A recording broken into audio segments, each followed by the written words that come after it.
चलो यार next heading डालो अब।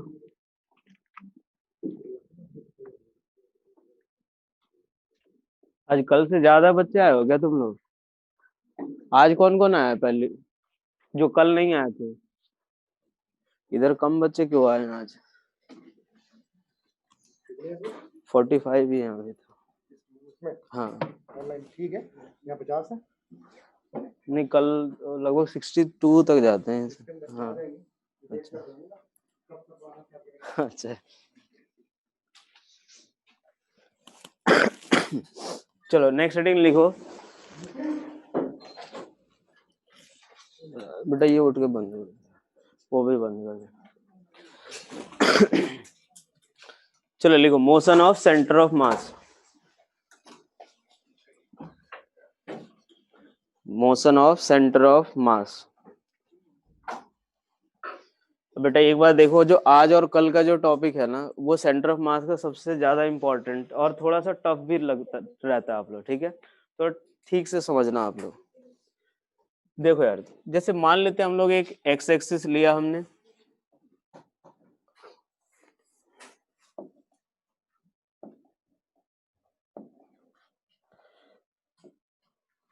ये हमने ले लिया ये वाई एक्सिस, और ये ले लिया हमने एक्स एक्सिस। अगर मान लो हमारे पास n नंबर ऑफ पार्टिकल्स हैं जिनका पोजीशन वेक्टर हमें दिया हुआ है, एक मास यहाँ पे रखा हुआ है m1 मास, यहाँ पे रखा हुआ है m2, और वैसे ही बहुत सारे मास रखे हुए हैं, n मास रखे हुए हैं, ठीक है? इनका जो पोजीशन वेक्टर दिया हुआ है, तो पहले पार्टिकल का पोजीशन वेक्टर हमने ले लिया r1 वेक्टर, और दूसरे पार्टिकल का पोजीशन वेक्टर ले लिया हमने r2। वैसे ही अगर मान लो nth मास है जिसका मास हमने ले लिया mn, और इसका जो पोजीशन वेक्टर है वो है rn वेक्टर। इस केस में अगर हमें ये देखना हो कि यहाँ से अगर RCM अगर लिखना हो, तो RCM हम क्या लिखते हैं? तो RCM वेक्टर इक्वल्स टू, तो m1 r1 vector plus m2 r2 vector plus इन सब का समेशन ऐसे ही जाएगा कहाँ तक? n तक, अपॉन किसके? तो m1 प्लस m2 प्लस ये भी जाएगा कहाँ तक? n तक। यानी सिग्मा एक तरीके से हम लोग क्या लिखते हैं यहाँ पे? सिग्मा m लिखते हैं। अब अगर हम लोग इसको डिफरेंशिएट करें कि d r c m by d t, d r c m by d t अगर करे, तो ये हमें क्या देगा? क्या velocity of centre of mass हमें मिलेगा? जो velocity of centre of mass मिलेगा, तो अब इसके नीचे अगर डिनोमिनेटर अगर हम लोग देखें, तो डिनोमिनेटर पूरा कांस्टेंट है। यहाँ से वेरिएबल कौन सा हो सकता है? R1 R2 R3 यही सब। तो हम यहाँ से क्या लिख सकते हैं इसको? तो m1 into d r one vector by d t plus m2 into d r two vector by d t, और सबका समेशन आएगा प्लस अपॉन किसके? m1 प्लस m2 प्लस ये जाएगा mn तक। अब जो d r one vector by d t है वो बेसिकली है क्या? Rate of change of position vector of किसका? First mass. और R2 क्या हो गया? कि rate of change of position vector of second mass. तो यहां से हम क्या लिखेंगे कि VCM वेक्टर इक्वल्स टू जो आएगा वो किसके बराबर? तो m1 v1 vector plus m2 v2 plus ये आएगा इसी तरीके से m3 v3 अपॉन कितना? तो m1 plus m2 plus m3, ये ऐसे ही जाएगा m1 plus m2 plus m3। यहां से देखो VCM को एक बार और डिफरेंशिएट करें तो डायरेक्ट हम लोग लिख सकते हैं ACM वेक्टर इक्वल्स टू कितना? तो m1 a1 vector plus m2 a2 vector plus upon कितना? m1 plus m2 plus m3, यही सब यहां तक जाएगा। अब एक बार देखो, इस m1 plus m2 plus m3 जो समेशन आएगा, क्या उसको टोटल मास लिख सकते हैं हम लोग? तो ये जो आएगा वो किसके बराबर? तो total mass of the system into acceleration of centre of मास, ये किसके बराबर आएगा?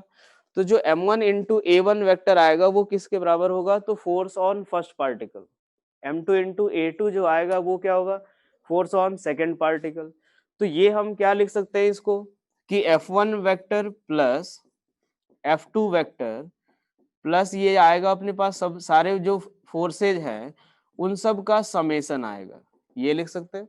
यानी हम इस चीज को क्या लिख सकते हैं कि सिग्मा ऑफ एफ वेक्टर, और सिग्मा ऑफ एफ वेक्टर क्या हम लोग ये नेट फोर्स मिलेगा अपने को, जो सिग्मा ऑफ एफ वेक्टर अगर हम लोग लिखे तो क्या लिख सकते हैं उसको, एफ नेट वेक्टर। यानी जो हमारे पास एक्सप्रेशन आएगा वो एक्सप्रेशन क्या मिलेगा अपने को कि F net vector equals to किसके बराबर, तो total mass into acceleration of किसके, सेंटर ऑफ मास के। तो चलो यार F net vector equals to क्या लिखेंगे, M total mass into acceleration of किसके, सेंटर ऑफ मास के। अब एक बार देखो, जैसे ही अगर हम लोग एक सिस्टम अगर कंसीडर करते हैं तो उसके अंदर दो तरह के फोर्सेज लग सकते हैं, या तो एक इंटरनल फोर्सेज होंगे या दूसरा कौन सा, एक्सटर्नल फोर्स।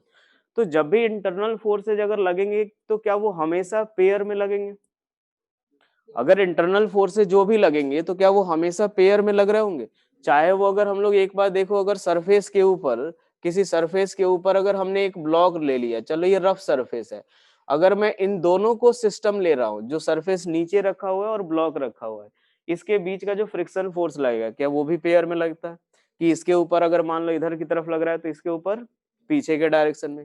अगर हम लोग दो ब्लॉक को अगर एक स्ट्रिंग से कनेक्ट कर दे और इन दोनों को अगर हमने एक सिस्टम ले लिया तो कि यहाँ पे टेंशन इधर की तरफ और यहाँ पे टेंशन इधर की तरफ, तो जब भी अगर एक सिस्टम के अंदर दो तरह के फोर्सेज लगेंगे, एक हमारा कौन सा एक्सटर्नल और दूसरा कौन सा इंटरनल, और जो भी सारे इंटरनल फोर्सेज लगेंगे वो हमेशा एक तो पेयर में लगेंगे, यानी इक्वल और अपोजिट फोर्सेज लग रहे होंगे। तो क्या वो उन सब का सम क्या जीरो, जो सारे इंटरनल फोर्सेज लग रहे होंगे उन सब का सम क्या होगा, जीरो, क्योंकि वो दोनों एक दूसरे को कैंसिल आउट करेंगे। यानी हम इस एफ नेट को क्या लिख सकते हैं, एफ नेट अगर ऐसे इन जनरल लिखे तो ये जो आएगा एफ नेट इक्वल्स टू हम क्या लिखेंगे, एफ एक्सटर्नल प्लस कितना, एफ इंटरनल के बराबर, ठीक है। और जो एफ इंटरनल का जो समेशन आएगा वो किसके बराबर, क्या जीरो, एफ इंटरनल का समेशन ये बेसिकली इन सब का क्या है, सिग्मा, जो एफ नेट आएगा वो क्या है, एफ एक्सटर्नल का जो सिग्मा और एफ इंटरनल का सिग्मा। तो जो एफ इंटरनल का सिग्मा आएगा वो क्या होगा, जीरो, क्योंकि हमेशा सिस्टम के अंदर इक्वल एंड अपोजिट होंगे और पेयर में लग रहे होंगे। तो बेसिकली अब हमारे पास जो एक्सप्रेशन आएगा वो क्या आएगा कि एफ एक्सटर्नल इक्वल्स टू किसके बराबर, तो मास into acceleration of centre of मास। ये जो एक्सप्रेशन होता है वो एग्जैक्ट एक्सप्रेशन होता है जो न्यूटन का सेकंड लॉ जो हमारा एफ इक्वल्स टू एम आता है। पहले हम लोग बेसिकली एक पार्टिकल के साथ डील करते थे तो वहां पे और पॉइंट मास होता था, तो उस केस में हमने सेंटर ऑफ मास से रिलेटेड कोई चीजें कंसिडर करनी नहीं रहती थी, तो इसीलिए हम direct F equals to M use करते थे, ठीक है। लेकिन अब जो आएगा वो हमारा बेसिकली क्या होगा, जो एग्जैक्ट एक्सप्रेशन जो होगा वो क्या होगा, नेट एक्सटर्नल फोर्स किसी भी सिस्टम के लिए देखे तो वो किसके बराबर, मास into acceleration of centre of mass. Clear है यहाँ तक सभी को। अब इसके बाद अगर हम लोग देखें कि अब अलग अलग केस हम लोग देखेंगे कि मान लेते हैं कि जब अगर एफ एक्सटर्नल अगर जीरो हो, एफ एक्सटर्नल क्या हो, जीरो हो, जो नेट एफ एक्सटर्नल है वो किसके बराबर है, zero, if sigma of F external जो है वो जीरो है, तो उस केस में हम क्या लिख सकते हैं, क्या मास इनटू टोटल मास, कहां से कॉल आ रहा है भाई, मास इनटू जो acceleration of centre of mass जो होगा वो किसके बराबर, जीरो। यानी हम यहां से क्या लिख सकते हैं कि acceleration of centre of mass जो होगा वो किसके बराबर, जीरो के बराबर, यही होगा। मैंने बताया था कि इस चैप्टर में हम लोग क्या कर रहे हैं कि पहले जो एक ऐसा पॉइंट होगा जो कि ऐसा मोशन परफॉर्म करेगा कि अगर एक सिंगल पॉइंट को भी अगर वो वही मोशन अगर फोर्स लगे तो सेम तरीके का मोशन परफॉर्म करेगा। तो हम लोग बेसिकली किसके मोशन के बारे में डील करने वाले हैं, सेंटर ऑफ मास के, ठीक है।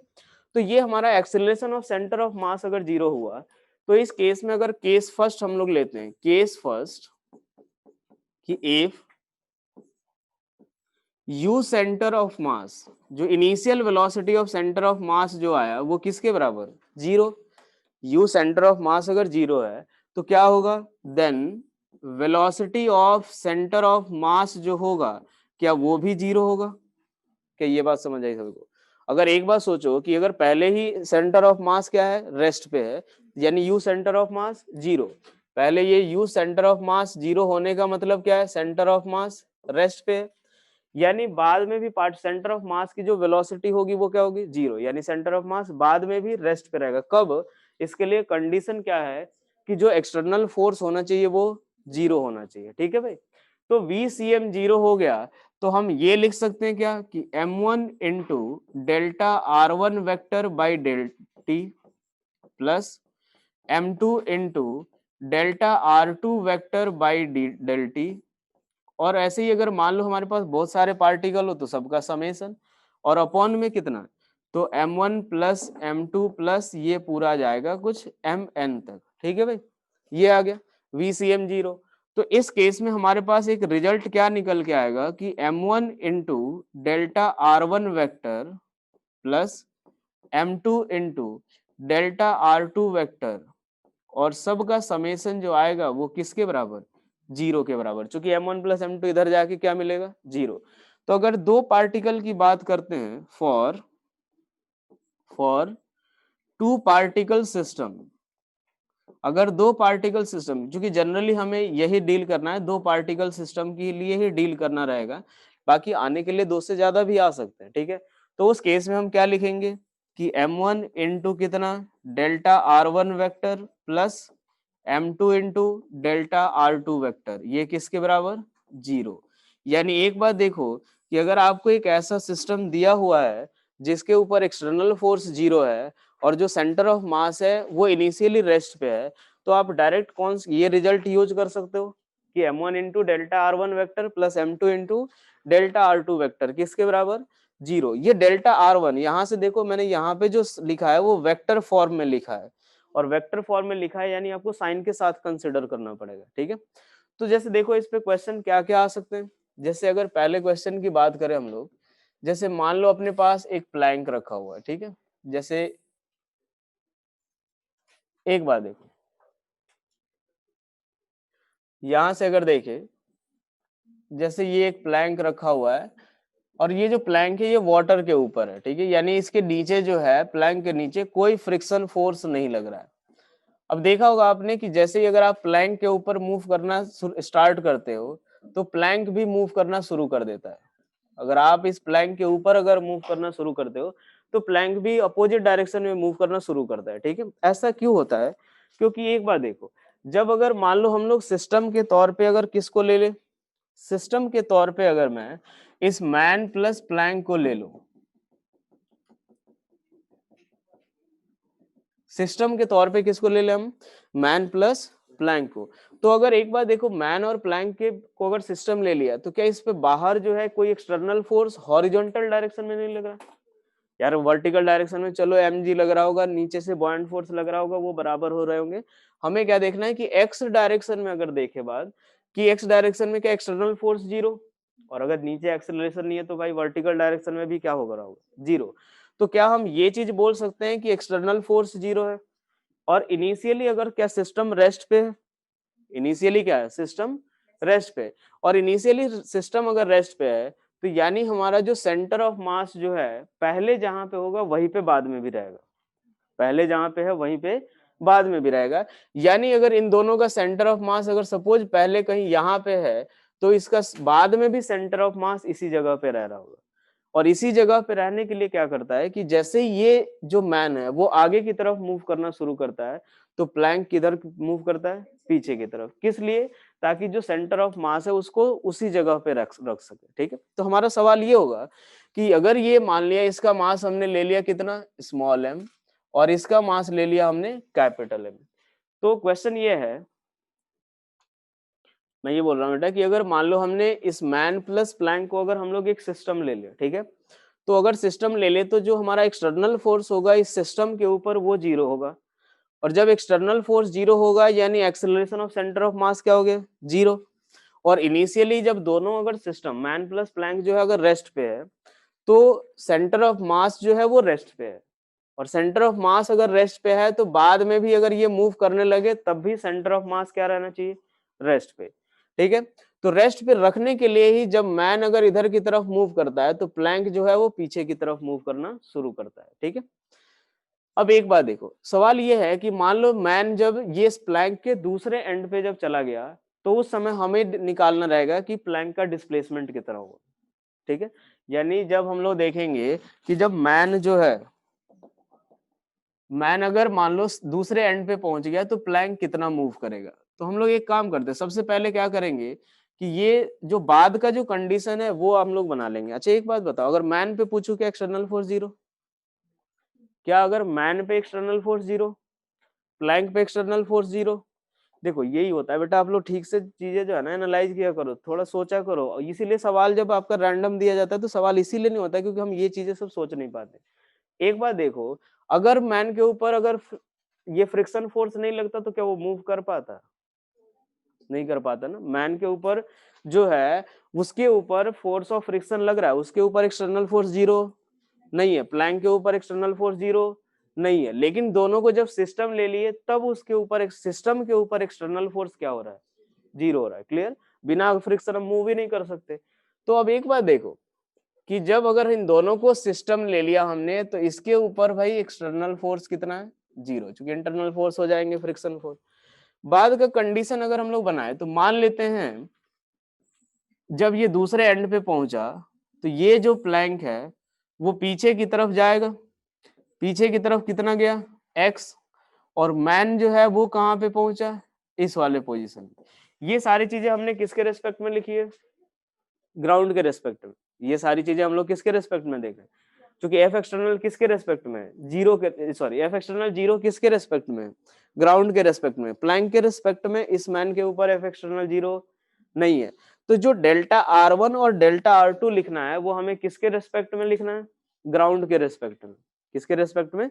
ग्राउंड के रेस्पेक्ट में। चलो यार भाई, अब किसी एक डायरेक्शन को पॉजिटिव ले लेना आप, दूसरे को नेगेटिव। इसको हमने ले लिया पॉजिटिव इस डायरेक्शन को, इस वाले डायरेक्शन को मैंने ले लिया क्या?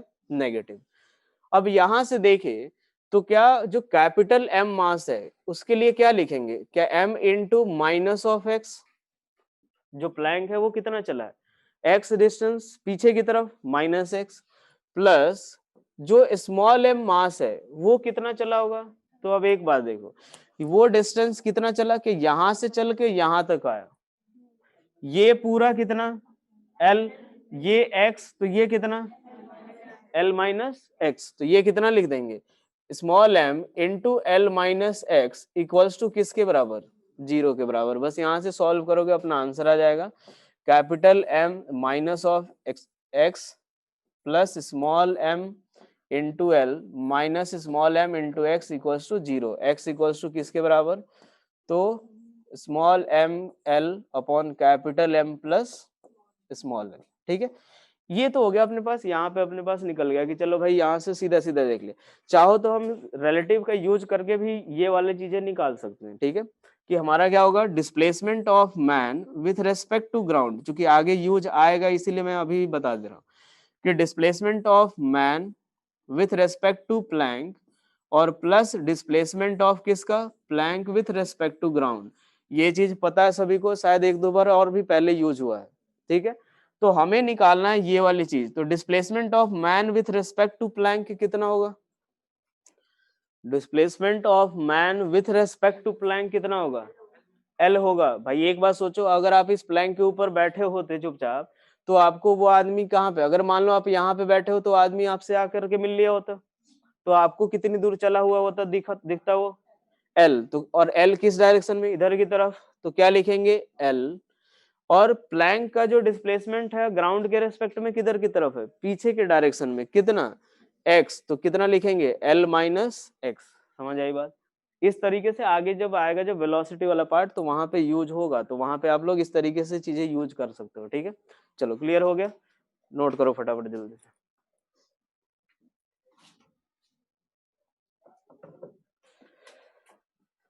हर एक केस में आपको एनालाइज करना है कि कैसे नेट फोर्स जीरो हो रहा है सिस्टम के ऊपर। ऐसे नहीं कि इस टॉपिक में सवाल करा रहे हैं बस ये वाला फॉर्मूला लगेगा लगा दिए आंख मूंद करके। ठीक है, हर एक केस में एनालाइज जरूर करना आपको। अभी यहाँ से देखो, अभी ऐसे हो सकता है सवाल कि ये L/4 चला इसके रेस्पेक्ट में, L/2 चला, L/3 चला, तो ऐसे सवाल अब हो जाएंगे ना। अब एक बात सर बताओ, अगर मैं ये बोलूं कि इसी सवाल में कि जो मैन है वो प्लैंक के रिस्पेक्ट में L चला है, तो सवाल सेम था या अलग था? यहाँ पे सवाल क्या था कि जो मैन जो है वो प्लैंक के दूसरे एंड पे पहुंच गया, तो हमें डिस्प्लेसमेंट ऑफ क्या निकालना है? प्लैंक। सवाल यही था ना। अगर सवाल इस तरह से पूछ दिया जाए कि जो मैन जो है वो प्लैंक के रिस्पेक्ट में L डिस्टेंस चला, तो डिस्प्लेसमेंट ऑफ प्लैंक निकालो, सवाल सेम है या अलग? सेम ही है। तो ऐसा मत सोचना कि दोनों को सवाल को अलग अलग तरीके से पूछा जा सकता है। चलो अब इसके बाद हम लोग देखते हैं कि मान लो एक कार्ट है यहाँ पे, हर एक केस में आपको एनालाइज करना है कि यहाँ पे एफ एक्सटर्नल सही में 0 है या नहीं है। ऐसे ही बस फॉर्मूला मत अब लगा लेना कि सर इस वाले टॉपिक में करा रहे हैं मतलब यही लगेगा। यहाँ पे एक होल है भाई, ठीक है, यहाँ से एक बॉल हमने रिलीज किया और ये जो डिस्टेंस है जहाँ पे होल है वो L डिस्टेंस है।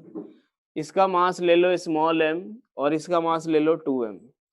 हमें ये लिखना है find the displacement of cart, find displacement of cart when ball will fall in the hole। Displacement of cart निकालना है जब बॉल जो है वो होल में गिर जाए। कितना आ रहा है आंसर? 2m है बेटा, ये मास है।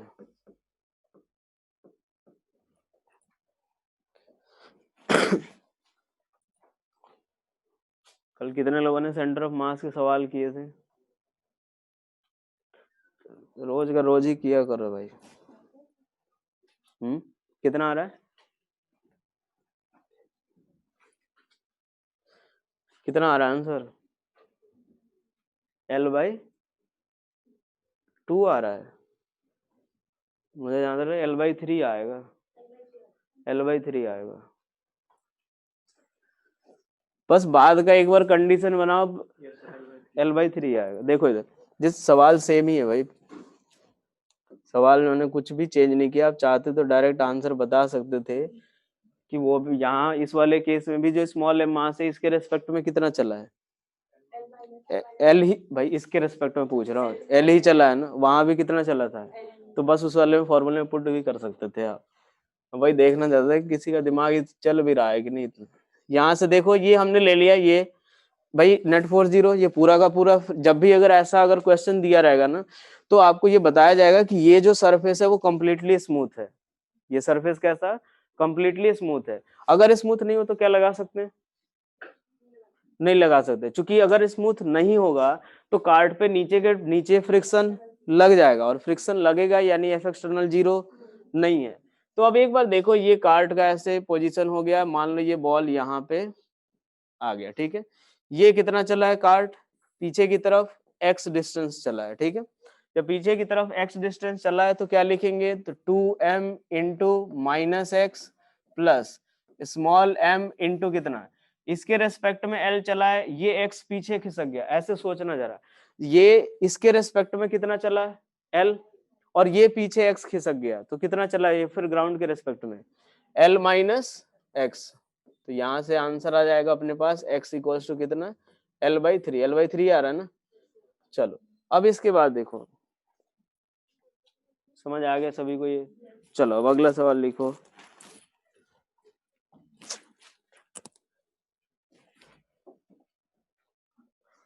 कोई ऐसा जिसका नाम ना लिखा हो उसमें, सबने नाम डाउन कर दिया अपना?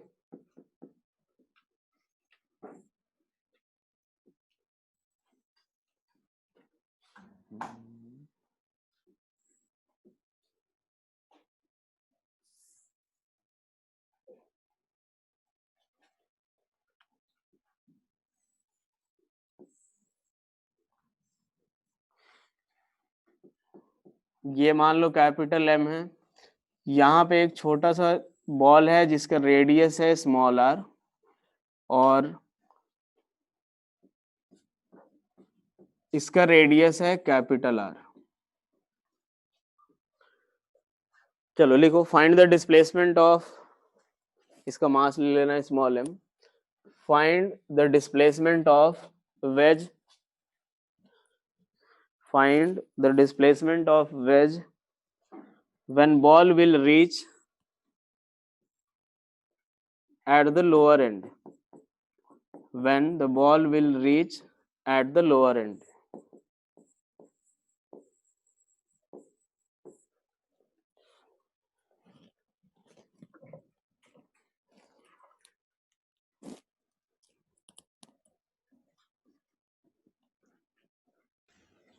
प्लस आएगा ना नीचे। कितने लोगों का आ गया आंसर? बस एक ही जन। बाद का सिचुएशन बना लिया सभी ने। बेटा बिना डायग्राम अगर बाद का अगर डायग्राम नहीं बना रहे हो तो फिर सवाल नहीं होगा। एक बार देखो, ये बॉल कहाँ पहुंचना है, इस वाले पोजीशन पे। मान लेते हैं ये पूरा का पूरा जो है, ये जो आया,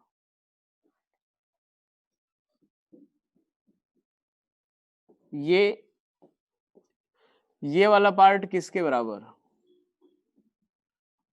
capital R minus small r के बराबर। हमें सेंटर का ही तो देखना है भाई। कैपिटल आर माइनस कितना?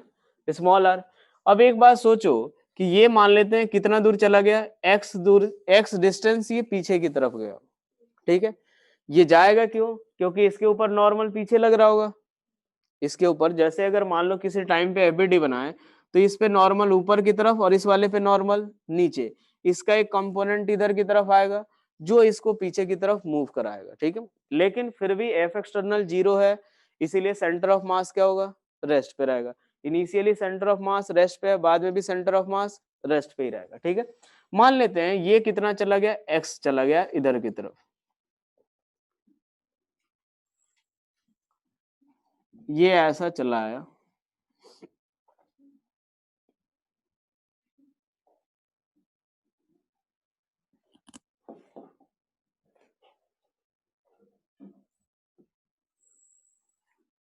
ये ले लिया, ठीक है। ये कितना दूर चला भाई? x, यहां से ये इधर की तरफ x चला है, ठीक है। अब ये जो बॉल है वो कहाँ पे होगा?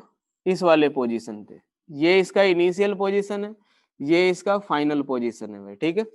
अब एक बार देखो, इस वाले के लिए अगर देखें तो कैपिटल M मास जो है वो क्या सीधा सीधा पीछे की तरफ x चला है, तो क्या कैपिटल M माइनस एक्स लिख दे, प्लस स्मॉल m इंटू कितना लिखना है। तो अब एक बार देखो, पहले मैंने क्या बोला कि सोचने का तरीका हमारा क्या होगा कि आप इसके रेस्पेक्ट में देख लो कितना चला है, इसके रेस्पेक्ट में कितना चला ये r माइनस आर। अरे भाई अगर आप इसके ऊपर बैठ करके देखोगे तो ये यहां से चल के यहाँ पे आया होगा, तो यानी हॉरिजॉन्टल डायरेक्शन में यहां से लेके इसका सेंटर यहाँ पे पहुंचा होगा, सही बात। इसके रेस्पेक्ट में तो कितना चला होगा? Capital R minus small r, और ये पीछे खिसक गया एक्स, तो कितना चला होगा?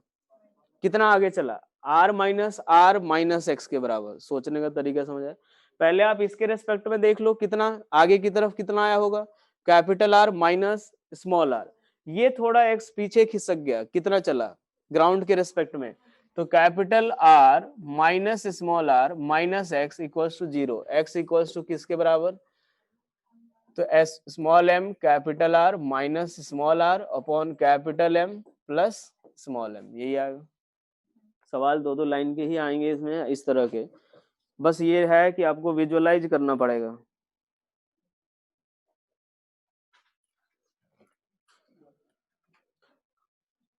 हाँ बोलो। डिस्प्लेसमेंट वाला देखो, मैं ये बोल रहा हूँ सबसे पहला काम क्या करना अपने को कि आप इसके ऊपर बैठ जाओ। जब आप इसके ऊपर बैठोगे तो ये कितना, इसका जो सेंटर है क्या वहां से लेके यहाँ पे आया हुआ दिखेगा आपको? किसने पूछा था?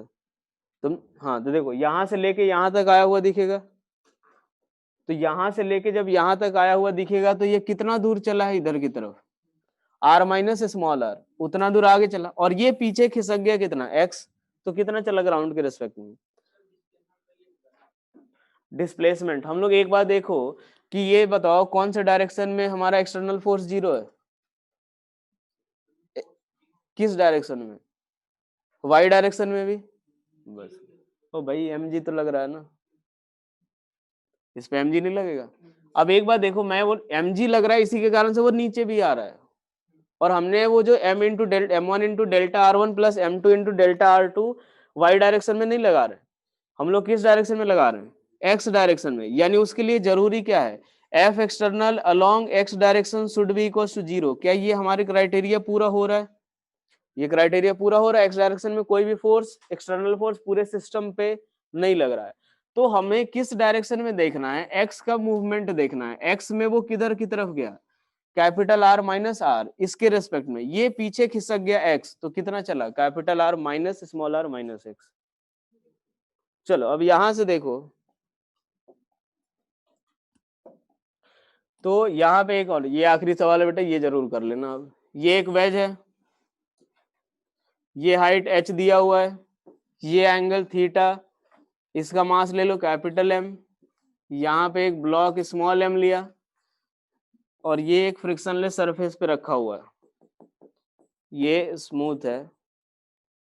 हमें निकालना है find the displacement of ways, find displacement of ways when small m mass reaches ground, when small m mass reaches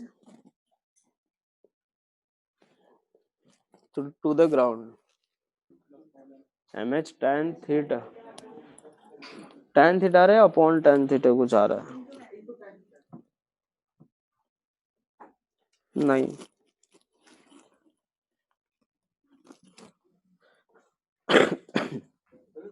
हाँ अपॉन नहीं आएगा।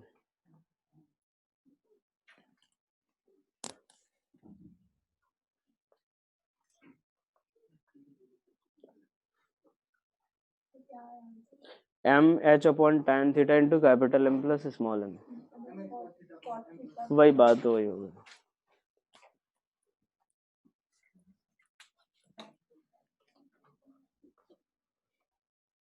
कितने लोगों का आ गया, चलो अब एक बार देख लो यार, इसमें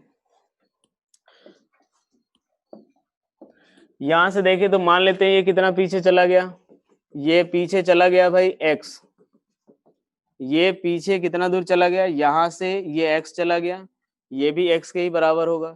अब जो ब्लॉक का पोजीशन है, क्या ये वाला पोजीशन होगा, ये स्मॉल m मास का। तो जब आप इसके ऊपर बैठ करके देखोगे तो ये कितना चला होगा, यहां से लेके यहां तक, मतलब ये वाला डिस्टेंस चला होगा, हाँ है ना।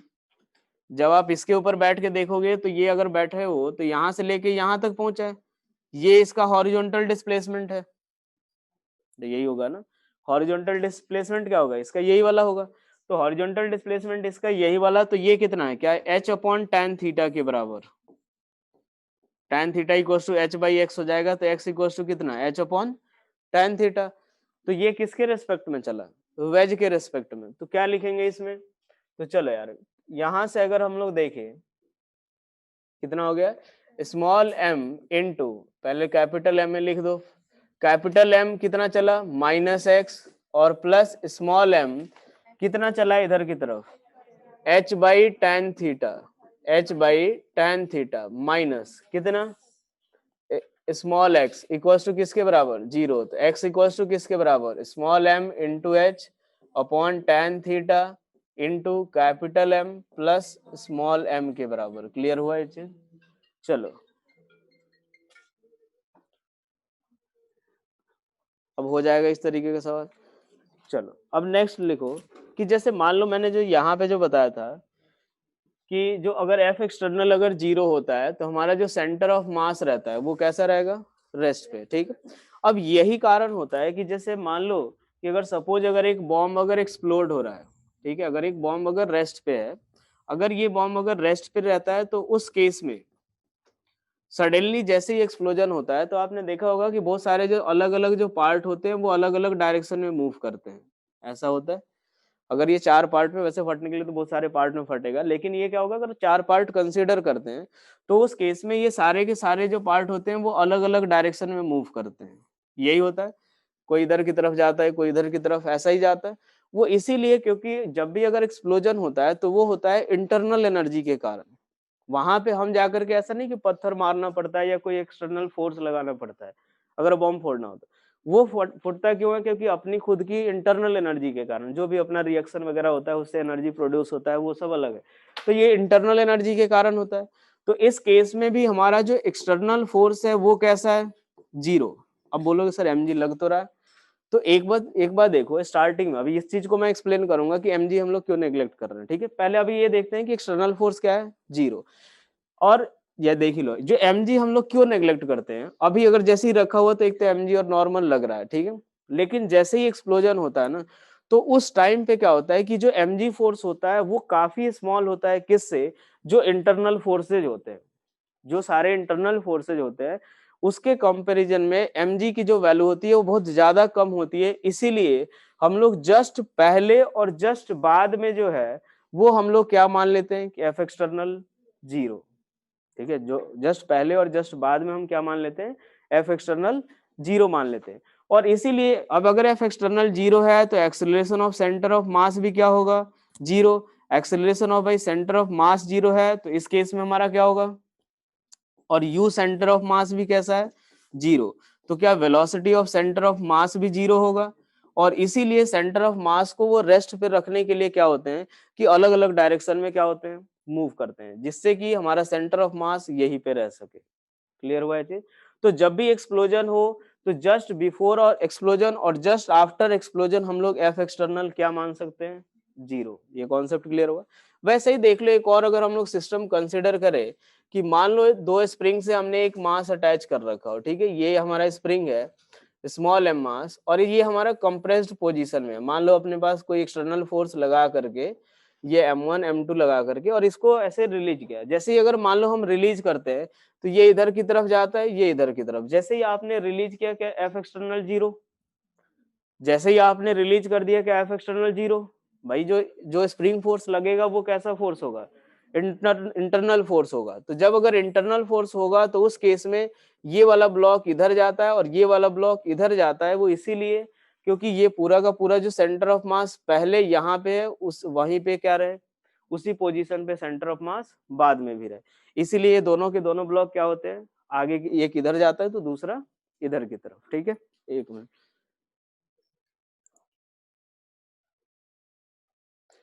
बेटा, बीच में 0 कौन सा केस मान रहे हो? जैसे बीच में हम लोग 0 की बात अगर करें, जैसे अगर मान लो जस्ट आफ्टर एक्सप्लोजन जो होगा तो हर एक, अगर मान लो थोड़ी देर बाद अगर देखें तो सबके ऊपर अपना खुद का mg लगना शुरू हो जाएगा और वो सारे के सारे प्रोजेक्टाइल मोशन परफॉर्म करेंगे, ठीक है। तो बाद में हम नहीं मान सकते। जो एक्सटर्नल फोर्स 0 मानेंगे वो जस्ट बिफोर और जस्ट आफ्टर एक्सप्लोजन मान रहे होंगे, ठीक है। नहीं, इस वाले केस में तो हम सारे डायरेक्शन में नेट फोर्स 0 हमारे पास है, क्योंकि एक तो वाई डायरेक्शन में एक बस एक मिनट, वाई डायरेक्शन में सिर्फ एक mg फोर्स लग रहा है और नॉर्मल लग रहा है। तो वो दोनों की वैल्यू क्या है? जो इंटरनल फोर्सेज लग रहा है उनसे काफी ज्यादा, काफी कम है। कौन से फोर्स लग रहा है? इंटरनल। और क्या सारे इंटरनल वो जो होंगे वो सारे के सारे पेयर में लग रहे होंगे? तो सारे एक दूसरे को कैंसिल आउट करेंगे। तो सारे जब कैंसिल आउट करेंगे तो हमारा एफ एक्सटर्नल 0 जो होगा वो ऑल डायरेक्शन में होगा। एफ एक्सटर्नल जो होगा वो ऑल डायरेक्शन में होगा। कब? Just before explosion, just before and just after explosion, ठीक है। Just before explosion and just after explosion, ठीक है भाई। तो ये जस्ट बिफोर और आफ्टर ही लगाना कि एफ एक्सटर्नल 0 है। अब आगे चल के बोल देंगे कि यार ये जब एफ एक्सटर्नल 0 तो मोमेंटम कंजर्व रहेगा, तो वो अभी आगे आएगा। लेकिन ये केस कब होगा? जस्ट बिफोर और आफ्टर। उसके बाद ये सारे के सारे प्रोजेक्टाइल मोशन ही परफॉर्म करेंगे। इस केस में भी अपना क्या रहेगा? अपने पास F external 0, centre of mass rest पे रखने के लिए ये इधर की तरफ मूव करता है, ये इधर की तरफ। तो एक पॉइंट लिख लो यहाँ पे एक्सप्लोजन वाले केस में, लिख लो कि when a bomb explodes, when a bomb explodes,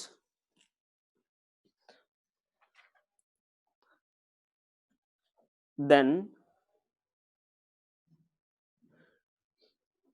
internal forces acting on the bomb, then internal forces acting on the bomb is very very greater than, internal forces is very very greater than gravitational force acting on it very very greater then external gravitational force acting on it. क्योंकि in general देखे तो वही mg force ही लगता है, ठीक है। अब कोई आकर के एक्सटर्नल फोर्स एडिशनल लगाए तो हम उसके बारे में कुछ प्रेडिक्ट नहीं कर सकते। Very very greater than gravitational force. So we will assume F external force equals to 0, F external force equals to 0 just before and after the explosion, F external force 0 just before and after explosion। चाहो तो ये फटाफट लिख लो जल्दी से, क्योंकि ये V centre of मास। ये एक और पॉइंट लिख लो, and if the bomb is at rest before explosion, and if the bomb is at rest before the explosion, then different fragments will move in different directions. Then different fragments will move in different direction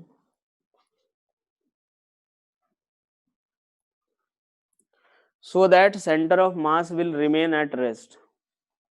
So that center of mass will remain at rest.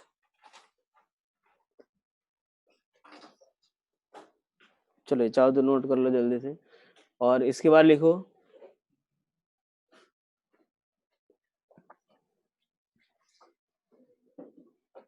बेटा mg को cancel नहीं करना अपने को। mg के मैंने बोला ना कि जो mg जो होगा वो काफी कम होगा इंटरनल फोर्सेज से। हाँ बोलो।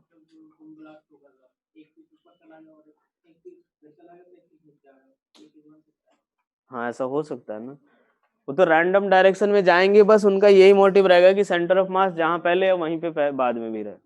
अगर पहले सपोज अगर बॉम्ब अगर कुछ वेलोसिटी से मूव कर रहा है तो वो ऐसे ही जाएंगे ताकि सेंटर ऑफ मास भी पिछली वाली वेलोसिटी से मूव करता रहे, ठीक है ना। क्या लिखा था मैंने अभी last line, if bomb is at rest then different fragments will move in different direction so that center of mass will remain at rest after explosion also। चलो अब लिखो next heading, conservation of linear momentum. Conservation of linear momentum. चलो यार देखो, जैसे मान लिया हमने दो पार्टिकल का एक सिस्टम ले रहे हैं, एक मास ले लिया m1 और दूसरा मास ले लिया पार्टिकल का m2, ठीक है।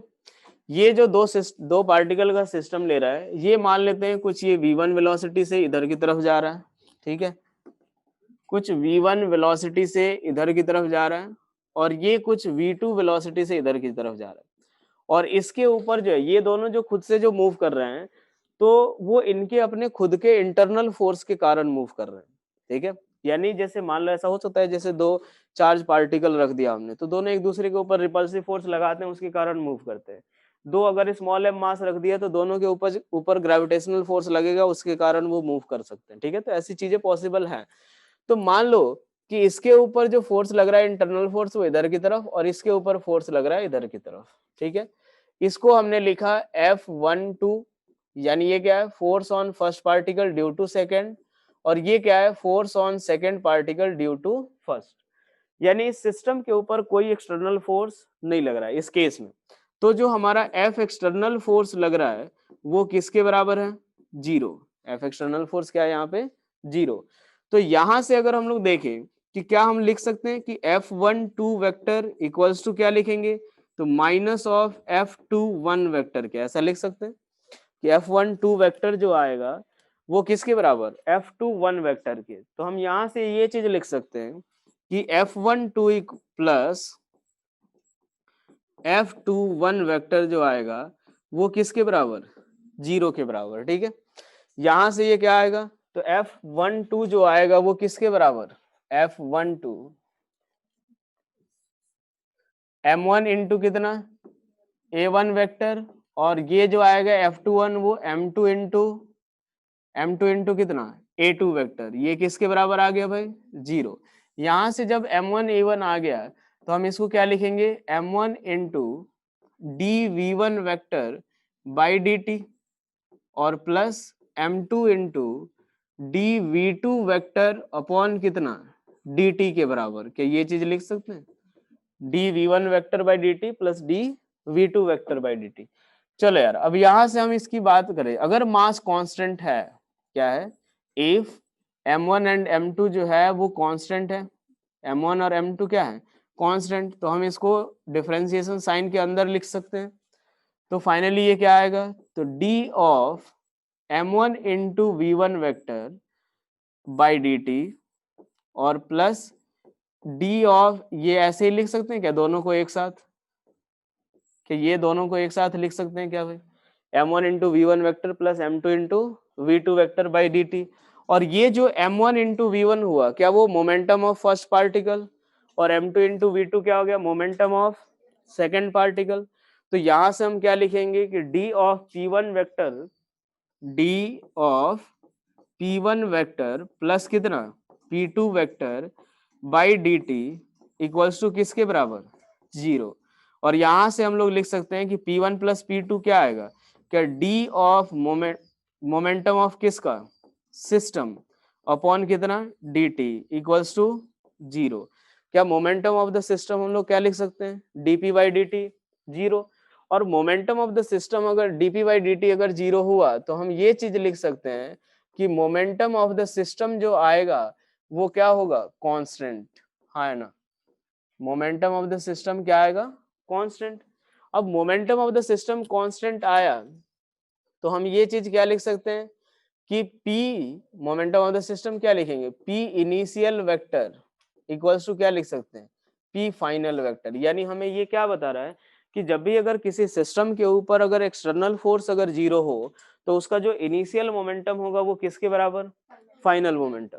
क्या हम अगर ये नेट फोर्स की बात कर रहे हैं तो क्या p इनिशियल का x कंपोनेंट इक्वल्स टू कितना, p फाइनल का x कंपोनेंट, p इनिशियल का y कंपोनेंट वो किसके बराबर, तो p फाइनल का y कंपोनेंट, और p इनिशियल का z कंपोनेंट इक्वल्स टू किसके बराबर, p फाइनल का z component.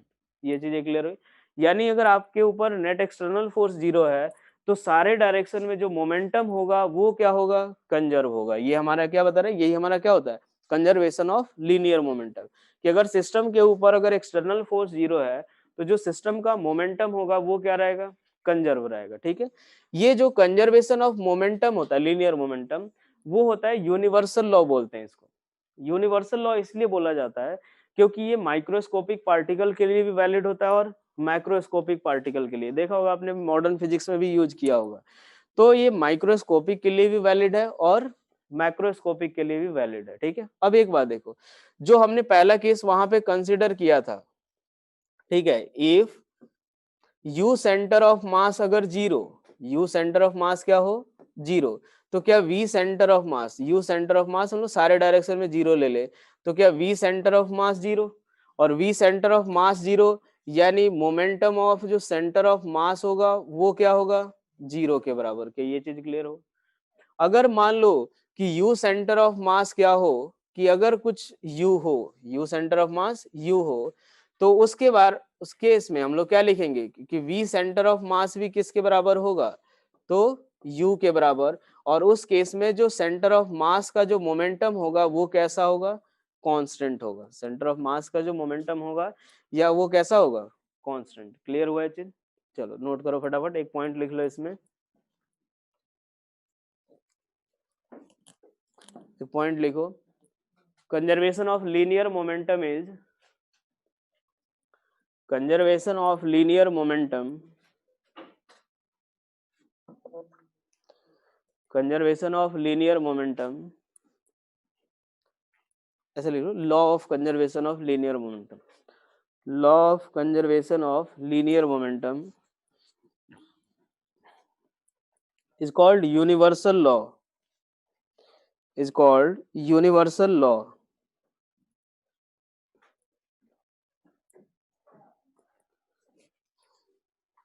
because it is valid for, because it is valid for microscopic particle as well as it is valid for microscopic particle as well as macroscopic particles as well as macroscopic particle। ठीक है, चलो यार अब इसके बाद देखते हैं, जैसे मान लो जो एक्सप्लोजन हो रहा था वहां पे, ठीक है, अब जैसे मान लेते हैं कि एक प्रोजेक्टाइल, ये जैसे बॉम्ब को हमने प्रोजेक्ट किया, ठीक है, ये एक्स एक्सिस है,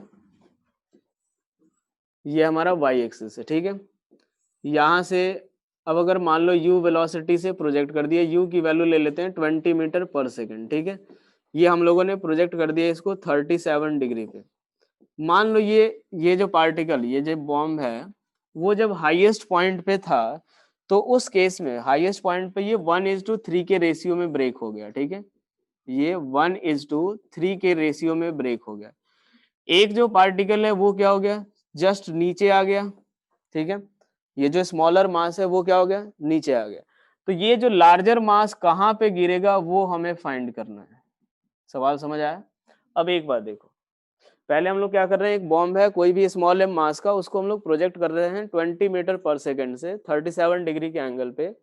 जब ये हाईएस्ट पॉइंट पे था तो 1:3 के रेशियो में ब्रेक हो गया। ये जो स्मॉलर मास है वो वहीं पे नीचे गिर गया, मतलब उसकी वेलोसिटी क्या हो गई, 0। लार्जर मास वो आगे जाकर के कहीं ना कहीं गिरेगा। अब देखते जाओ, जस्ट बिफोर यहाँ पे हम लोग देखे तो इस केस में देख, क्या जब एक्सप्लोजन हो रहा है तो जस्ट बिफोर और जस्ट आफ्टर क्या एफ एक्सटर्नल 0 लेना चाहिए, और अगर एफ एक्सटर्नल 0 है तो क्या इनिशियल मोमेंटम और फाइनल मोमेंटम दोनों सेम। जस्ट बिफोर और आफ्टर ही लगा सकते हैं ये चीज, हम लोग जो कंजर्वेशन ऑफ लीनियर मोमेंटम लगाएंगे वो जस्ट बिफोर और आफ्टर ही लगाएंगे, ठीक है भाई। तो अब एक बात देखो, यहां से हम लोग लिखेंगे कि just before and after, just before and after explosion, after explosion क्या होगा भाई, एफ एक्सटर्नल जो होगा वो क्या होगा, 0, यानी मोमेंटम जो होगा p initial equals to p final लगा सकते हैं, और जस्ट बिफोर और आफ्टर के लिए। तो पहले अगर देखें तो पी इनिशियल की वैल्यू किसके बराबर, मान लेते हैं स्मॉल एम मास, तो स्मॉल एम इंटू कितना होगा, यू कॉस 37 डिग्री के बराबर। क्या ये चीज क्लियर हुआ यार? जो हाईएस्ट पॉइंट पे जो वेलोसिटी होती है वो किसके बराबर, एम यू कॉस थीटा के। तो ये हो गया कॉस 37 कितना होता है, 4/5, तो कितना आ जाएगा 4mu अपॉन कितना 5 के बराबर। जो फाइनल मोमेंटम अगर हम लोग लिखते हैं, फाइनल मोमेंटम वो किसके बराबर होगा, तो अब एक बात देखो, फाइनल मोमेंटम में हमारे पास दो पार्टिकल हो गए, ठीक है, एक जो जिसका मास कितना होगा, एक का मास m/4 और दूसरे का मास 3m/4। क्लियर ये चीज? तो m/4 का मास की वेलोसिटी कितनी, m/4 की वेलोसिटी 0 के बराबर, अरे हाँ ना, वहीं पे अगर गिर गया तो m/4 की वेलोसिटी कितनी, 0। और जो 3m/4 हो गया उसकी वेलोसिटी हमें निकालनी है 3m/4, तो इसकी वेलोसिटी कितनी, v के बराबर। चलो यार, तो यहां से हम अगर देखें तो 4mu/5 इक्वल्स टू 3mv/4। अच्छा एक बात बताओ, ये मैंने x डायरेक्शन में लगाया या कोई और डायरेक्शन में, x में लगाया, क्योंकि यार y में तो ना तो पहले वेलोसिटी थी और ना ही बाद में वेलोसिटी आएगी। यार एक बार बताओ, जब हाईएस्ट पॉइंट पे होगा, ये जो हम लोग लगा रहे हैं वो कौन सा कंपोनेंट है इसका, ये इसका x कंपोनेंट है, और ये भी इसका x, क्योंकि y में ना तो इनिशियल वेलोसिटी है बॉल के पास और ना ही कुछ फाइनल वेलोसिटी है। तो यहां से हम क्या लिख सकते हैं कि v इक्वल्स टू किसके बराबर, v equals to 16u upon कितना 5 के बराबर। क्या ये चीज क्लियर हुआ, क्लियर हुआ? ये मैं बोल रहा हूँ कि फाइनल जो मोमेंटम है, एक बात क्या हो गया, अच्छा 15 आएगा। अब यहां से देखो, मैं ये बोल रहा हूँ कि जो इनिशियल मोमेंटम है वो कितना है, mu cos 37, पूरा का पूरा स्मॉल एम। बाद की बात करें तो यहाँ पे दो पार्टिकल हो गए, एक तो ये वाला और दूसरा ये वाला। इसका मास कितना 3m/4 और इसका मास m/4 हो गया, ठीक है भाई। अब m/4 यहीं पे नीचे ड्रॉप हो गया, 3m/4 आगे की तरफ जाएगा, हॉरिजॉन्टल डायरेक्शन में जाएगा, क्या ये हम बोल सकते हैं, या किसी एंगल पे जाएगा, हॉरिजॉन्टल जाएगा। क्यों? क्योंकि यार एक्स डायरेक्शन में जस्ट बिफोर एक्सप्लोजन केवल एक्स डायरेक्शन में वेलोसिटी है, वाई में वेलोसिटी 0 है, वाई में वेलोसिटी 0 है, तो बाद में भी कितना होगा? 0। क्या समझ आई चीज? हाँ, अब ये चीज हो सकता है कि ऐसा नहीं होगा कि हमेशा ही एक्स डायरेक्शन में होगा, ठीक है? तो 24 कैसे आएगा भाई? कुछ कैलकुलेशन गलत तो नहीं है ना भाई? अपना चेक कर ले एक बार। यहाँ से देखो, ये जैसे मान लो स्मॉल एम मास है, अगर ऐसा होता 3 पार्ट में ब्रेक होता है, एक इधर जाता दूसरा इधर जाता, तो उस केस में दोनों डायरेक्शन में पॉसिबल है। बात समझ रहे हो ना? तो इस केस में हम लोग निकाल सकते हैं कि इसके पास भी दोनों डायरेक्शन में वेलोसिटी पॉसिबल है, एक्स में भी और वाई में भी। लेकिन अभी भी नेट मोमेंटम वाई में कितना होगा? 0। नेट मोमेंटम अभी भी कितना होगा वाई में? 0। अगर हाईएस्ट पॉइंट पे एक्सप्लोजन हो रहा है तब की बात कर रहा हूं, ठीक है? चलो, अब यहां से हम लोग देखें तो 16u/5 हो गया। अब हमारे पास केस कैसा आ गया कि एक 3m/4 मास को हमने इस डायरेक्शन में प्रोजेक्ट कर दिया v वेलोसिटी से। अब वो यहां से कितनी दूर जा करके गिरेगा? बात समझे? सवाल यही हो गया। तो हम क्या, ये हॉरिजॉन्टल प्रोजेक्टाइल वाला केस हो गया। हॉरिजॉन्टल प्रोजेक्टाइल, तो क्या हम रेंज का फॉर्मूला डायरेक्ट लगा सकते हैं? u into square root of 2h/g। अरे हाँ है ना? तो u h की वैल्यू किसके बराबर? तो जो इसका मैक्सिमम हाइट है, तो h की वैल्यू हम लोग निकाल लेते हैं कितने से? तो u square sine square 37 degree sine square 37/2g। यहाँ से ये कितना आ जाएगा? u स्क्वायर 2400, यानी ऐसे लिख लेते हैं 20 इंटू 20, ये कैंसिल आउट हो जाएगा 120 इंटू साइन 37 कितना होता है? 3/5। 3/5 यानी 9 कितना होगा? 25। ठीक है भाई, बस उठा के पुट कर दो। कितना? जो इसकी velocity 16 into 20/15 into square root of 2 into h की वैल्यू, तो 20 इंटू 9 अपॉन कितना? 25 इंटू कितना? 10 के बराबर। यहाँ से देख लो, काट पीट कर लेना जो आंसर है। अब एक तो अप्रोच ये हुआ अपना, ठीक है? दूसरा अप्रोच अब एक बार देखो, एक और पॉइंट देखना इसे। क्या ये पहले बताओ, ये पूरा क्लियर हुआ सभी को? क्लियर हुआ बेटा? जो नहीं समझ आया पूछ लेना। क्लियर हुआ सभी को? हमने अब एक बार देखो, अब जैसे मान लो यहाँ पे हम एक क्या कर सकते हैं कि जो सेंटर ऑफ मास जो रहेगा, मैंने क्या बोला था कि अगर मान लो एफ एक्सटर्नल 0 और पी इनिशियल जो है सेंटर ऑफ मास का अगर 0 नहीं है, यानी वीसीएम है कुछ, सॉरी यूसीएम है कुछ, तो क्या final momentum of centre of mass जो रहेगा वो भी कांस्टेंट रहेगा? यानी जो सेंटर ऑफ मास का जो मोमेंटम होगा क्या वो कांस्टेंट? अरे हाँ है ना? यानी इस केस में अगर हम बात करें तो क्या सेंटर ऑफ मास जो रहेगा वो उसी वेलोसिटी से चलता हुआ रहेगा? मैंने क्या बोला देखो, कंडीशन जो मैंने बताई थी जस्ट पीछे थोड़ी देर पहले, कि अगर मान लो u सेंटर ऑफ मास जो रहे वो कितना? u, जो कि यहाँ जस्ट बिफोर एक्सप्लोजन सेटिस्फाई हो रहा है, तो क्या v सेंटर ऑफ मास भी क्या रहेगा? u, और momentum of the centre of mass जो रहेगा वो क्या रहेगा? ठीक है, जस्ट बिफोर और आफ्टर, जस्ट बिफोर और, यानी एक बात सोचो कि जस्ट आफ्टर एक्सप्लोजन अगर पूछा जाए कि सेंटर ऑफ मास किस वेलोसिटी से जा रहा है, तो क्या मुझे यही वाली वेलोसिटी होगी u cos 37? क्या सेंटर ऑफ मास उसी वेलोसिटी से जाता हुआ रहेगा? भले एक पार्टिकल नीचे गिर गया दूसरा इधर गिर गया, लेकिन सेंटर ऑफ मास की वेलोसिटी जस्ट आफ्टर एक्सप्लोजन भी वही रहेगी, और जस्ट आफ्टर एक्सप्लोजन भी वही रहेगी, और पार्टिकल पे फोर्स भी mg लग रहा होगा, तो क्या पार्टिकल इसी पाथ, सेंटर ऑफ मास इसी पाथ पे चलेगा? सेंटर ऑफ मास किस पाथ पे चलेगा? इसी वाले पाथ पे चलता रहेगा। यानी अगर देखो कि अगर पार्टिकल एक यहाँ ड्रॉप हो गया दूसरा यहाँ ड्रॉप हो गया, तो सेंटर ऑफ मास तब भी इसी वाले पाथ पे चलता रहेगा।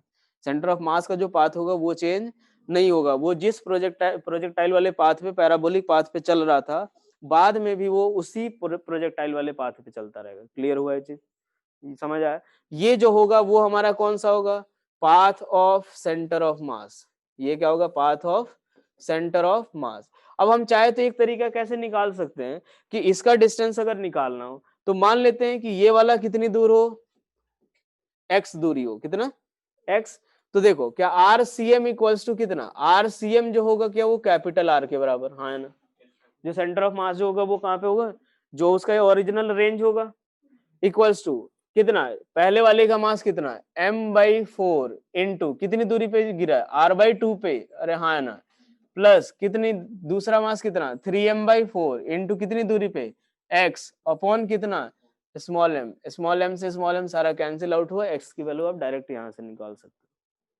दोनों अप्रोच समझ आया? हाँ बोलो। दोबारा मैं ये बोल रहा हूँ कि जैसे अगर मान लो जैसे ही अगर एक मैक्सिमम हाइट पे जब एक्सप्लोजन होगा तो उस केस में जो सेंटर ऑफ मास का मोमेंटम है वो नॉन जीरो है जस्ट बिफोर एक्सप्लोजन, और जस्ट बिफोर और आफ्टर एफ एक्सटर्नल जीरो, तो मोमेंटम जो रहेगा सिस्टम का कंजर्व रहेगा, यानी सेंटर ऑफ मास का मोमेंटम कांस्टेंट रहेगा, यानी सेंटर ऑफ मास उसी वेलोसिटी से मूव करता हुआ रहेगा, और उसी वेलोसिटी से मूव करेगा और mg फोर्स ही लग रहा है उसके बाद भी, तो कैसे पाथ पे जाएगा, जिस पाथ पे वो पहले मूव कर रहा था। और यह सेंटर ऑफ मास यहाँ पे गिरेगा, एक पार्टिकल यहाँ पे गिरा, तो दूसरा पार्टिकल कहाँ पे गिरा ये हम लोग निकाल सकते हैं। यही चीज मैंने ये वाले में अप्लाई की। हाँ VCM इक्वल्स टू यू है। हाँ बोलो। हाँ एफ एक्सटर्नल जीरो है जस्ट बिफोर और आफ्टर, इसीलिए जस्ट अगर पहले एक्सप्लोजन के पहले सेंटर ऑफ मास यू से जा रहा है तो बाद में किस से जाएगा, यू से ही जा रहा होगा, यू से ही जा रहा होगा तो सेंटर ऑफ मास का मोमेंटम कांस्टेंट, यानी बाद में भी अगर उसी वेलोसिटी से जाता रहा, फोर्स भी mg लग रहा है, तो जो सेंटर ऑफ मास जो होगा वो उसी पैराबोलिक पाथ पे मूव करना कंटिन्यू रखेगा। ठीक है, टाइम ऑफ फ्लाइट भी वही होगा, टाइम हाफ क्यों होगा, एक बार देखो सेंटर ऑफ मास, अगर एक बार सोचो ऐसा पॉसिबल है क्या कि ये ऊपर रह जाए ये नीचे गिर जाए और सेंटर ऑफ मास यहाँ पे आ जाए, ऐसा पॉसिबल नहीं है, तीनों साथ में रहेंगे तभी तो यहाँ पे सेम पोजीशन पे आएगा। ठीक है ना, चलो यार हो गई, ये समझ आया सभी को पूरा पूरा, लिख लो यहाँ पे ये चीज पाथ ऑफ सेंटर ऑफ मास है, ये दूसरा अप्रोच है ये चीज। अब एक बात देखो इसमें और कुछ क्या कर सकते हैं ये लोग, अब ये सवाल में नहीं करा रहा, बाकी इस तरीके का सवाल आ सकता है आपको। ठीक है, क्योंकि है आसान सवाल ही, मान लो कहीं पे ले जाकर के एक्सप्लोजन करा देंगे। ठीक है, ये 3 पार्ट में एक्सप्लोजन करा दिया उनने, ये इसकी वेलोसिटी दे देंगे 3i cap plus 2j cap minus k cap, इसकी वेलोसिटी दे दिए 2i cap plus 3j cap plus 4k cap, initially बोल देंगे रेस्ट पे है इसका, इसकी वेलोसिटी पूछ लेंगे। मान लो ये m/1 रेशियो दे दिया, रेशियो अगर दे दिए कि 1:2:3 के रेशियो में ब्रेक हुआ, तो ये अगर 1 है तो ये कितना m/6, ये कितना सॉरी 2m/6, और ये कितना 3m/6 के बराबर यही आएगा। तो यहाँ से क्या, अगर मान लो जस्ट बिफोर आफ्टर एक्सप्लोजन वो मोमेंटम कांस्टेंट है, एफ एक्सटर्नल जीरो है भाई, F external zero momentum constant, तो यहाँ से इस तरह के सवाल निकल जाएंगे। यही चीज प्रोजेक्टाइल में थोड़ा सा अगर ला देंगे तो भी हो जाएगा। यार एक बात देखो, क्या जस्ट आफ्टर एक्सप्लोजन अगर हमें वेलोसिटी मिल जाएगी तो सारी चीजें हम निकाल सकते हैं, तो इस तरह के सवाल आ सकते हैं। ठीक है, चलो सर वेलोसिटी तो हाफ टाइम पे चेंज हुई थी, हाँ हाफ टाइम पे चेंज हुई थी। एक बार देखो, जैसे मान लो ये जो हुआ ऐसे आया, यहाँ पे वेलोसिटी हाफ टाइम पे चेंज होगी तो यहाँ से यहाँ तक में तो कोई दिक्कत नहीं, जब पार्टिकल की वेलोसिटी इधर की तरफ जो चेंज होगी ना तो वो भी इतने ही टाइम में इधर की तरफ आएगा, वो भी इतने ही टाइम में इधर की तरफ आएगा, तो टाइम ऑफ फ्लाइट टोटल जो होगा वो चेंज नहीं होगा। क्योंकि एक बार देखो ना, सेंटर ऑफ मास, बॉल को हम एक सेंटर ऑफ मास वाले पार्टिकल की तरह मान सकते हैं, उसकी वेलोसिटी कहीं भी चेंज नहीं हो रही है, तो उसका जो टाइम ऑफ फ्लाइट होगा वो सेम होगा। और जब वो जिस समय यहाँ पे गिरेगा तो ऐसा तो पॉसिबल है नहीं कि एक पार्टिकल यहाँ हो और दूसरा यहाँ हो, ऐसा पॉसिबल नहीं। इस केस में तो सेंटर ऑफ मास भाई यहाँ पे होगा, रेहान है। ये मैंने बताया था ना कि दो पार्टिकल का अगर सेंटर ऑफ मास हमेशा दोनों को ज्वाइन करने वाली लाइन पे ही लाई करेगा। अब एक बात देखो, सेंटर ऑफ मास अगर यहाँ पे गिर गया हुआ है, ठीक है, और सेंटर ऑफ मास हमें पता है उसी पाथ पे चलता रह रहा है, तो एक बार बताओ ये तभी पॉसिबल है जब सेंटर ऑफ मास यहाँ पे गिरेगा, तभी गिरेगा जब ये दोनों पार्टिकल यहाँ पे होंगे, तो टाइम ऑफ फ्लाइट दोनों का क्या होगा, सेम। ठीक है, चलो अब यहां से देखो, अगर मान लेते हैं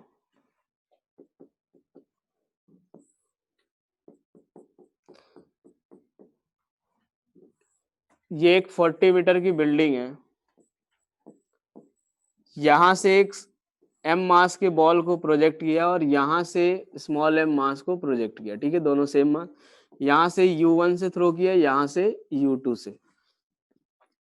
चलो लिखो, जो u1 की जो वैल्यू है, एक मिनट रुक जाओ, तो डेटा सही नहीं रहा तो अजीब आंसर आएगा।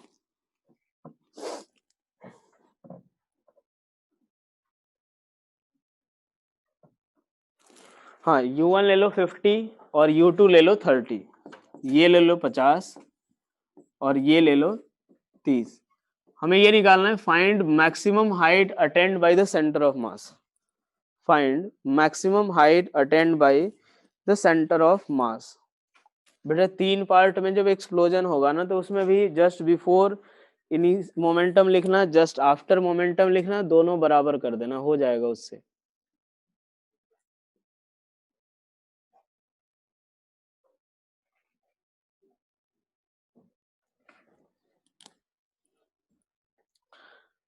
जो रेंज जो होगा वो अलग अलग पार्टिकल के लिए अलग अलग हो जाएगा उसमें। तो कितने लोगों का 80 आ गया। चलो देखो यार, यहाँ पे हम लोग क्या कर सकते हैं, यहाँ पे कि अगर जो दो पार्टिकल सिस्टम ऐसे, तो हम लोग ऐसे लिख सकते हैं कि यू सेंटर ऑफ मास जो आएगा वो किसके बराबर, यू सेंटर ऑफ मास जो आएगा वो कितना होगा, तो m1u1 plus m2u2 by m1 plus m2, दोनों का मास सेम। तो बेसिकली वो होगा क्या, अगर हम लोग लिखे m into 30 plus m into 50 by कितना 2m, तो ये कितना आएगा 40 मीटर पर सेकेंड। ठीक है भाई, यानी initial velocity of centre of मास 40, जो एक्सेलरेशन ऑफ सेंटर ऑफ मास आएगा वो कितना आ जाएगा g के बराबर। ठीक से देखो m1u1 plus m2u2 by m1 plus sorry m1a1 plus m2a2 by m1 plus a2। ऊपर के डायरेक्शन को हमने पॉजिटिव ले लिया, नीचे के डायरेक्शन को अगर नेगेटिव ले ले तो ये a की वैल्यू कितनी माइनस जी।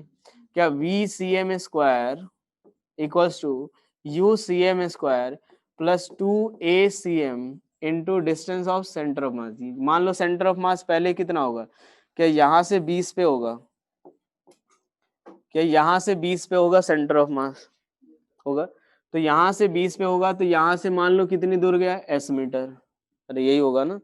तो ये कितना हो जाएगा vcm मैक्सिमम हाइट पे सेंटर ऑफ मास की वेलोसिटी 0, u कितना तो 1600 माइनस कितना 2 into acceleration of centre of mass 10 into कितना s, नहीं भाई 100 सही है, s की वैल्यू किसके बराबर 80 होगा। तो maximum height attend by the centre of मास कितना हो जाएगा 100 के बराबर। ठीक है, डिस्प्लेसमेंट हाँ नीचे से मतलब इनिशियल से डिस्प्लेसमेंट, मैक्सिमम हाइट तो ग्राउंड से ही निकालेंगे ना, अगर कुछ नहीं बोला गया तो कितना हो जाएगा 100। हाँ बोलो, निकाल लो, फिर उसके बाद में देख लो, फिर उस समय सेंटर ऑफ मास कहाँ पे होगा, फिर इतना लंबा क्यों जाना। तो मतलब ऐसे डील कर सकते हैं, एक सवाल ऐसा भी आता है। चलो यार, अब हम लोग जो मोमेंटम कंजर्वेशन वाला क्वेश्चन कर रहे थे, हमने क्या देखा एफ एक्सटर्नल 0, तो मोमेंटम क्या होगा कंजर्व। ठीक है भाई, चलो यहां से देखो कि ये एक ट्रॉली है, ये ट्रॉली यहाँ पे ये दिया हुआ है, चलो ये मान लो कैपिटल एम और ये स्मॉल एम मास, ये इसका मास हमने ले लिया स्मॉल एम, ये इनिशियली रेस्ट पे है। ठीक है, इनिशियली जो पूरा का पूरा सिस्टम है वो रेस्ट पे है, और ये जो पार्ट है वो कैसा है स्मूथ है। अब एक बार देखते होगे कि जैसे ही अगर आप इसके ऊपर ट्रॉली के ऊपर से जंप करते हो, जो ट्रॉली है वो भी अपोजिट डायरेक्शन में या मूव करना शुरू करता है ये चीज, वो भी इसीलिए क्योंकि अपने पास एफ एक्सटर्नल क्या है 0, एफ एक्सटर्नल क्या है 0। तो अगर एफ एक्सटर्नल अगर 0 है, मान लेते हैं यही अगर इधर की तरफ जंप कर रहा, तो एफ एक्सटर्नल अगर 0 है, तो उस केस में क्या होगा कि जो सेंटर ऑफ मास का जो मोमेंटम होगा, अगर जो इनिशियल है वही फाइनल, और अगर इनिशियली 0 है तो बाद में भी, और अगर इनिशियली कुछ नॉन जीरो है तो बाद में भी वही नॉन जीरो होगा, कांस्टेंट होगा। दोनों केस बता दिया मैंने। अब एक बात देखो, जैसे ही आप पीछे आगे की तरफ मूव करते हो तो आपके पास एक मोमेंटम आया, तो अगर इनिशियली रेस्ट पे है तो फाइनल मोमेंटम भी इसको कैसा रखना होगा 0, और फाइनल अगर 0 रखना है तो क्या इसको अपोजिट डायरेक्शन में मूव करना होगा। ठीक है, तो चलो सवाल लिखो यहाँ पे, if man jumps with velocity, if man jumps with velocity u relative to the velocity of trolley, relative to the velocity of trolley, then find velocity of trolley, then find velocity of trolley। चलो अब देखो यहाँ पे एक सवाल, यहाँ से अगर देखें कि मान लेते हैं ये कितने से जंप किया, u से। जब ये u से जंप किया, ये u जो दिया हुआ है वो किसके रेस्पेक्ट में दिया हुआ है, ट्रॉली के रेस्पेक्ट में। और वो कौन सी वेलोसिटी है, आफ्टर जंपिंग जो ट्रॉली की जो वेलोसिटी है उसके रेस्पेक्ट में ये कितने से जंप किया है, u से। ठीक है, उसके रेस्पेक्ट में किससे जंप किया है, ये u से। तो चलो यार अब यहाँ से देखते हैं फाइनल अगर स्टेट अगर हम लोग ड्रॉ करें तो ये मान लेते हैं ये कितने से जा रहा है, ये जो ट्रॉली है वो पीछे v से जा रहा है। और अगर ये मैन की वेलोसिटी अगर हम लोग ग्राउंड के रेस्पेक्ट में देखें तो कितनी होगी, अगर मैन की वेलोसिटी ग्राउंड के रेस्पेक्ट में, यही चीज मैंने बताया था वहां पे कि velocity of man with respect to ground. यार एक बात बताओ, हम ग्राउंड के रेस्पेक्ट में क्यों देख रहे हैं, क्योंकि एक्सटर्नल फोर्स किसके रेस्पेक्ट में, जीरो, ग्राउंड के रेस्पेक्ट में। ठीक है भाई, अब यहाँ से देखो VMG जो देखेंगे, हाँ बोलो, देख लेते हैं कि velocity of man with respect to trolley plus velocity of trolley with respect to ground. अब एक बार देखो वेक्टर, ये वेक्टर अगर वाला वेक्टर का रिलेशन है तो यहाँ से देख लो ये u से आगे की तरफ जंप हुआ तो velocity of man with respect to trolley u, ये किधर जा रहा है, पीछे की तरफ, तो क्या लेंगे, माइनस ऑफ v। क्लियर हुआ। तो देखो यार f एक्सटर्नल जो है वो हम लोग किस डायरेक्शन में ले रहे हैं, x डायरेक्शन में क्या है, जीरो, x डायरेक्शन में क्या है, जीरो। तब एक बात देखो कि f एक्सटर्नल x डायरेक्शन में, तो initial momentum along x equals to final momentum along किसके, x। तो ये कितना आएगा, जीरो, इक्वल्स टू इसका initial momentum small m into u minus v, और ये कितना, अब भाई यहाँ प्लस माइनस साइन का आप लोग ध्यान रखना, प्लस लिखेंगे या माइनस लिखेंगे, जो इसका मोमेंटम लिखेंगे माइनस लिखेंगे, minus of capital M into कितना v, ये किसके बराबर आएगा, तो v equals to small m into u upon capital M plus small u m के बराबर। क्या ये क्लियर हुआ।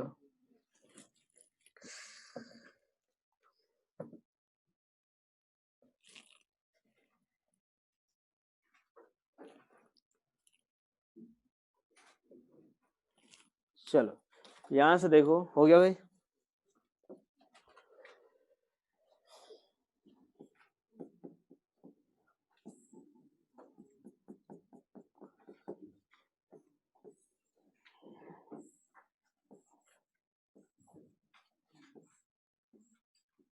यहां से एक ये बुलेट फायर कर रहा है, ये एंगल 60 डिग्री है, ये जो ट्रॉली पूरा रखा हुआ है ये पूरा स्मूथ सरफेस पे है, ये पूरा इसका मास जो दे रखा है वो कैपिटल M और इसका मास दे रखा है स्मॉल m। चलो लिखो,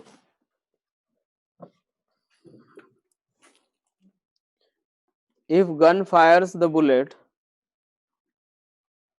if gun fires the bullet with speed vr,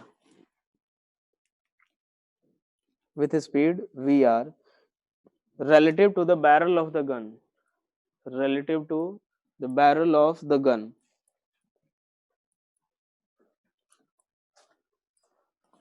find recoil speed of gun, find recoil speed of gun। चलो लिखो, हाँ हाँ mvr/2 into capital M plus small m, यही आंसर है। कितने लोग, हाँ capital M plus small m into 2 है ना, ना वो उसका बुलेट का मास इतना ज्यादा है, हाँ, इसीलिए अलग से लिख दिया मैंने। एक बार देखो, क्या x डायरेक्शन में एक्सटर्नल फोर्स जीरो, अरे x डायरेक्शन में अगर इनको देखे तो x डायरेक्शन में हमारा एक्सटर्नल फोर्स जो आएगा वो कितना, जीरो। तो अगर इनिशियली ये देखो कि ये क्या दिया हुआ है कि इसको किस वेलोसिटी से थ्रो किया इनने, vr रिलेटिव टू किसके, तो बैरल के। तो ये एक बार देखो कि इसकी वेलोसिटी मान लेते हैं कितनी, v, इसकी वेलोसिटी कितनी, v। तो यहां से अगर देखें तो capital M into minus v, और इसका कितना, इसका x डायरेक्शन में, तो फिर से वही देखो इसकी वेलोसिटी v और इसके रेस्पेक्ट में इसकी वेलोसिटी कितनी, vr। तो क्या लिखेंगे, तो plus small m into vr cos 60 लेना चाहिए, क्योंकि हॉरिजॉन्टल डायरेक्शन में लिख रहे हैं भाई, माइनस कितना, माइनस या plus, minus into v equals to 0, क्योंकि इनिशियली कैसा है, रेस्ट पे है। ठीक है भाई, वहां से v निकाल लेना, वही आंसर हो जाएगा। चलो अब अगला सवाल देखो, हो जाएगा ये। यहां से देखो 2 ट्रॉली दिया हुआ है,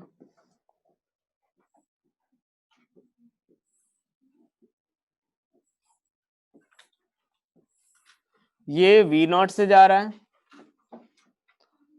इसका मास कैपिटल M, और इसके ऊपर जो है एक स्मॉल m मास रखा हुआ है। ठीक है, और इसके आगे भी एक ट्रॉली है, इसके आगे भी एक ट्रॉली है, ये भी कितने से जा रहा है, V0 से, और इसका मास दे दिया है कैपिटल M। सवाल समझ आया? लिखो अब सवाल। At a certain moment the man jumps with at a certain moment the man jumps on the front trolley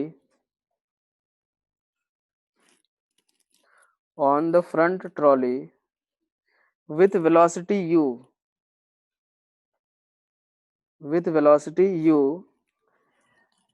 relative to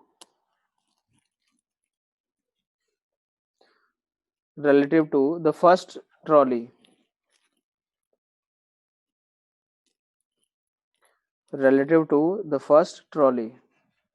find the velocity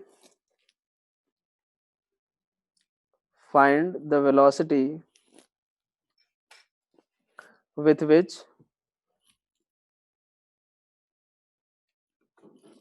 trolleys will move. Find the velocities with which trolleys will move.